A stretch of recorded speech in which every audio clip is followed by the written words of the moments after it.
আসসালামু আলাইকুম প্রিয় শিক্ষার্থীরা।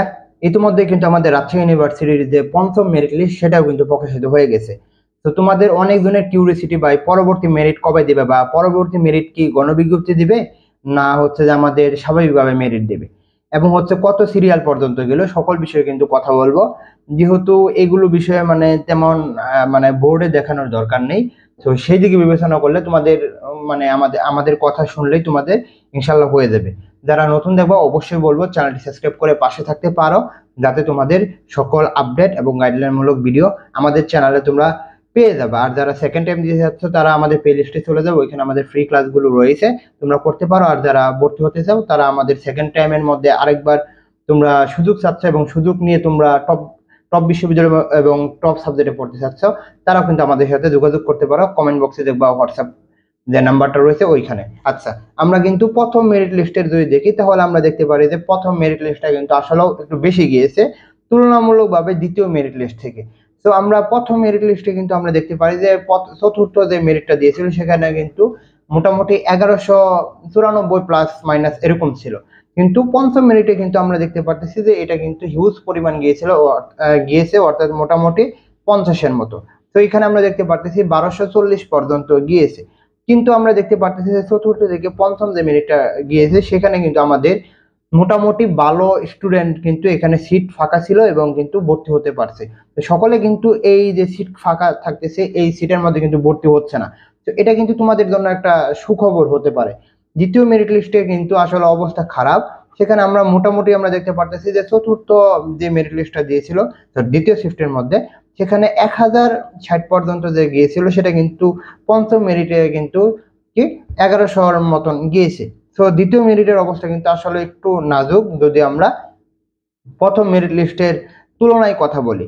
তো এখন যে বিষয়টা আসে সেটা হচ্ছে যে গণবিজ্ঞপ্তিটা কি বা কিভাবে দিবে, সকল বিষয় কিন্তু তোমাদের কথা বলার দরকার। যদি আমি কথা বলি যে গণবিজ্ঞপ্তিটা কিভাবে দিতে পারে বা কি হতে পারে, ধরো সিট রয়েছে 50টা, তো তারা চাচ্ছে যে এই মেরিট বারবার মেরিট দিচ্ছে কিন্তু স্টুডেন্ট ভর্তি হচ্ছে না, আবার সিট খালি রয়েছে এবং বারবার তাদের ভাইবা নেওয়ার মানে ভাইবা নিতে হচ্ছে। তো এটা কিন্তু তাদের জন্য একটা ভোগান্তি।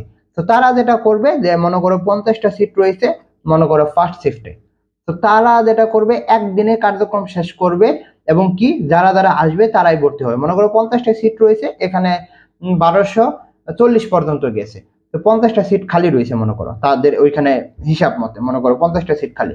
তো তারা ভাববে যে 1240 থেকে আমরা 2000 পর্যন্ত রাখি, তার 2000 পর্যন্ত ডাকলে আমরা আশা করি যে 50টা সিট ফিল আপ হয়ে যাবে। তো তখন কিন্তু তোমাদের ডাক দিবে, অর্থাৎ গণবিজ্ঞপ্তি দিবে। তো গণবিজ্ঞপ্তি দিলে কি হয় যে এই যে পরে 800 বা 1000 ডাক দিবে, এটার মধ্যে যাদের সিরিয়াল আগে থাকবে তারা যদি আগে আসে তারা আগে ভর্তি হবে। মনে করো 1240 পর্যন্ত গেছে, তো এখানে মনে করো যে 1240 থেকে একেবারে 1320 পর্যন্ত যারা আছে সকলে আসলো, তাহলে কিন্তু গণবিজ্ঞপ্তি 2000 পর্যন্ত যাবে না। কিন্তু 1240 থেকে যদি 2000-এর মধ্যে শুধুমাত্র 50 জনই আসে, তাহলে প্রথম 50 জনে কিন্তু সুযোগ পাবে। অর্থাৎ আমি বলতে চাচ্ছি যাদের মেরিট আগে থাকবে তারাই সুযোগ থাকবে। এবং এটা যেটা হয় যে আমাদের সময় যদি কথা বলি, আমাদের 800-র মতন যাওয়ার পরে গণবিজ্ঞপ্তি দিয়েছিল, সেখানে আমরা দেখতে পাচ্ছি 1300 পর্যন্ত গিয়েছে, 1300 প্লাস পর্যন্ত গিয়েছিল। তো এটা কিন্তু তোমাদের জন্য সুযোগ। কিন্তু গত বছর কিন্তু এই গণবিজ্ঞপ্তিটা হয় নাই, কিন্তু ইনশাল্লাহ এই বছর হওয়ার খুবই খুবই সম্ভাবনা রয়েছে। এবং সবচেয়ে বড় কথা হচ্ছে এই বছর মানে ওই যে কি বলে সিট বাণিজ্য করার যে একটা বিষয় থাকে টেন্ডেন্সি থাকে, সেটা কিন্তু হবে না আশা করি আর কি। তো এটা হচ্ছে গণবিজ্ঞপ্তি। তো গণবিজ্ঞপ্তির জন্য তোমরা কি করবা, তোমাদের যে প্রবেশপত্র, রেজিস্ট্রেশন কার্ড, তোমাদের যে এইচএসসি সার্টিফিকেট, এগুলো গুছিয়ে রাখবা। বা তোমরা অনেক ধরনের ন্যাশনাল ভর্তি হয়ে রয়েছে, সমস্যা নাই, আমাদের সময় একদিন সময় দিয়েছিল, এটা কিন্তু খুবই খারাপ দিক হয়েছিল।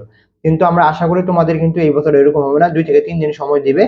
তোমরা প্রথম কাগজ জমা দিবে এবং কাগজ জমা দেওয়ার পরে যাদের মেরিট আগে থাকবে তারা কিন্তু চান্স পাবে। ইভেন কি ওই দিন, অর্থাৎ মনে করো মানে কাগজ জমা দেওয়ার পরেও যে যে ওয়েটিং লিস্টটা থাকে ওই দিন তাদের আসতে বলে, কারণ কাগজ জমা দিলে অনেক জন্য ভর্তি হয় না। তো তখন কিন্তু এই সুযোগটা জাগে আর কি। তো তোমরা এখনই মন খারাপ করো না, ইনশাল্লাহ তোমাদের ভালো কিছু হতে যাচ্ছে। তোমাদের জন্য অবশ্যই শুভকামনা থাকবে। আমি ভিডিও করতেছি না বলতে এরকম না যে করব না, ইনশাল্লাহ কিছুদিন পর থেকে একেবারে রেগুলারলি ভিডিও দিব এসএসসি পরীক্ষার পর ইনশাআল্লাহ। যারা সেকেন্ড টাইম দিতে চাচ্ছ তারা আমাদের সাথে যোগাযোগ করতে পারো। এবং মনে রাখিও অবশ্যই ভাগ্যের উপর বিশ্বাস রাখিও, এবং যারা সেকেন্ড টাইম দিবে একটু চেষ্টা করিও, কারণ হচ্ছে সবসময় পজিশনের দাম, যত তোমার পজিশন ভালো থাকবে তত তোমার দাম থাকবে, আর যদি তোমার পজিশন ভালো না থাকে তুমি যেটাই করো না কেন সেটার ভ্যালু জিরো। তো আশা করি বুঝাতে পারছি। এই বলে আমি শেষ করছি। আসসালামু আলাইকুম।